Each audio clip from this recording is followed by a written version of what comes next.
पहाड़ों के बीच एक खामोश खत्ता था जहां हवा भी होले होले चलती थी, जैसे किसी गहरे राज की मुहाफिज हो। इस जगह वक्त ठहरा ठहरा सा लगता था। पहाड़ी दरख्तों की खुशबू, बारिश के बाद मिट्टी की महक और दूर कहीं बहते पानी की सरगोशियां, जैसे फितरत खुद जिक्र में मसरूफ हो। इसी पहाड़ के दामन में एक कच्ची, सादा मगर नूर से भरी हुई कुटिया थी। कुटिया बाहर से छोटी मगर अंदर सुकून की वुसअत इतनी कि इंसान अपनी सारी थकन वहां उतार सकता था। ये कुटिया हजरत शेख बहारुद्दीन की थी। वो एक सूफी थे, मगर आम सूफी नहीं। वो इंसानों के अंदर के घाव देखते, दिल के अंधेरे पड़ते और रूहों के अंदाज सुनते थे।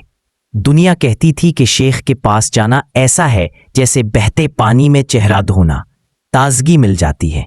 एक शाम जब पहाड़ों पर नीला अंधेरा उतरने लगा और सितारों ने आसमान पर मोती बिखेरने शुरू किए, एक नौजवान पहाड़ी रास्ते पर आहिस्ता आहिस्ता चढ़ता हुआ नजर आया।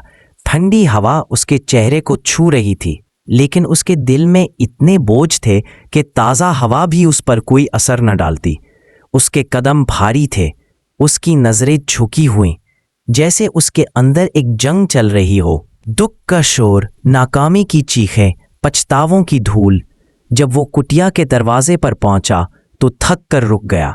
अंदर से चिराग की रोशनी झलमिला रही थी। नौजवान ने हल्की आवाज में कहा, अस्सलामु अलैकुम या शेख। शेख बहरुद्दीन ने दरवाजे से बाहर कदम रखा। उनकी सफ़ेद दाढ़ी हवा में हिल रही थी, आंखें नींद में नहीं सुकून में थीं। उन्होंने मुस्कुरा कर कहा, वालेकुम अस्सलाम बेटा, तू बहुत थका हुआ लगता है। आजा, अंदर आजा, ये कुटिया थके हुओं के लिए ही तो है। नौजवान के कदम जैसे खुद बखुद आगे बढ़े। वो शेख के सामने बैठ गया। शेख ने पूछा, बेटा क्या तलाश में हो? नौजवान ने लंबी सांस ली, जैसे दिल का बोझ जबान तक लाना मुश्किल हो। मैंने बहुत सफ़र किए, दौलत के पीछे भागा, लोगों के पीछे भागा, तारीफ के पीछे भागा, लेकिन आखिर में हाथ खाली है।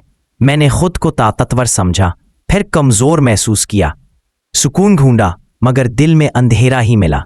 मुझे लगता है मैं बेकार हूँ, मेरी कोई कीमत नहीं, मैं नाकाम हूँ। ये कहकर वो खामोश हो गया। आंसू उसकी आंखों में तैरने लगे, मगर गिरे नहीं। शायद आंसू भी उसकी तरह रास्ता ढूंढते ढूंढते थक गए थे। शेख ने ना उसे रोका, ना तसल्ली दी, बस एक वक्फा रखा, एक ऐसा खामोश वक्फा जो इंसान को खुद से बात करने पर मजबूर कर देता है। फिर शेख ने कहा, कीमत? तो अपनी कीमत लोगों से पूछता फिरता है?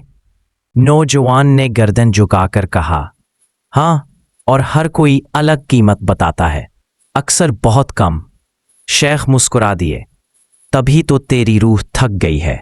दूसरों की गोद में अपना आप रखकर सोचता है कि वो तुझे पहचान लेंगे। फिर उन्होंने कुटिया के कोने से एक छोटा सा पत्थर उठाया, बेहद आम सा, इतना आम के रास्ते में चलते चलते आदमी लात मारकर परे कर दे।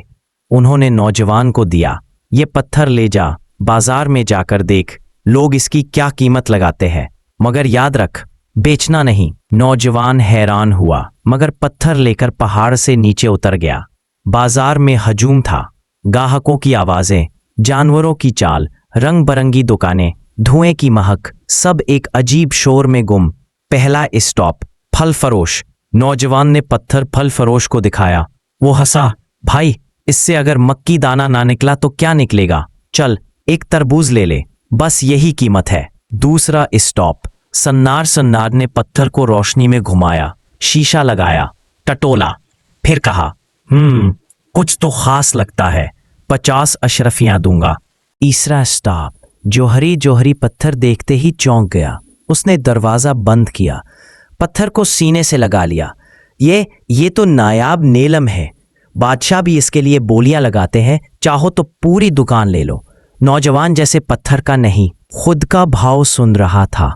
उसकी सांसें तेज हो गईं, दिल में कोई ताज़ा रोशनी उतरने लगी। वो जौहरी का शुक्रिया अदा किए बगैर भागता हुआ पहाड़ की जानिब दौड़ पड़ा।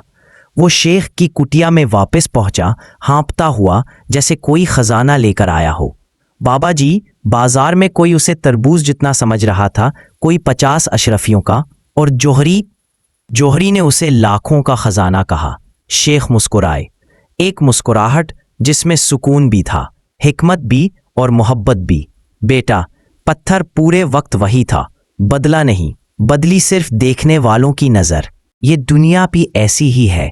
फल फरोश जैसे लोग तुझे कम समझेंगे, सन्नार जैसे लोग कुछ पहचान लेंगे, मगर असल हकीकत वो जानते हैं जिनके दिल में रोशनी है। हर शख्स तेरी अपनी समझ के मुताबिक कीमत लगाता है, अपनी मारिफत के मुताबिक, अपनी निगाह के मुताबिक, अपने दिल की रोशनी के मुताबिक। मगर तेरा मकाम, तेरी कीमत, तेरी हकीकत सिर्फ वो जानता है जिसने तुझे बनाया है। नौजवान की आंखों से आंसू बह निकले, ऐसे आंसू जिनके बहने से दिल हल्का हो जाता है। शेख ने मजीद कहा, सीख ये है, अपनी कीमत उन लोगों से ना पूछ जो खुद सस्ते हैं। जौहरी ही जौहर पहचानता है। अल्लाह वो जौहरी है जो तेरे हर जर्रे को पहचानता है। नौजवान ने पहली बार महसूस किया कि वो खाली नहीं, वो कीमती है, अल्लाह के हाथ में तराशा हुआ एक नायाब जौहर। गहरे सबक, हर इंसान की कीमत देखने वाले की नज़र पर मुनहसर है। अल्लाह ही असल जौहरी है। इंसान असल कीमत सिर्फ उसी से जाने। लोग अपनी सोच के मुताबिक तेरा भाव लगाते हैं, तेरे मुताबिक नहीं। जब अपने आप को दूसरों से तोलना छोड़ देते हो तब दिल आज़ाद होता है। अपनी कद्र अल्लाह से मांगो, दुनिया से नहीं।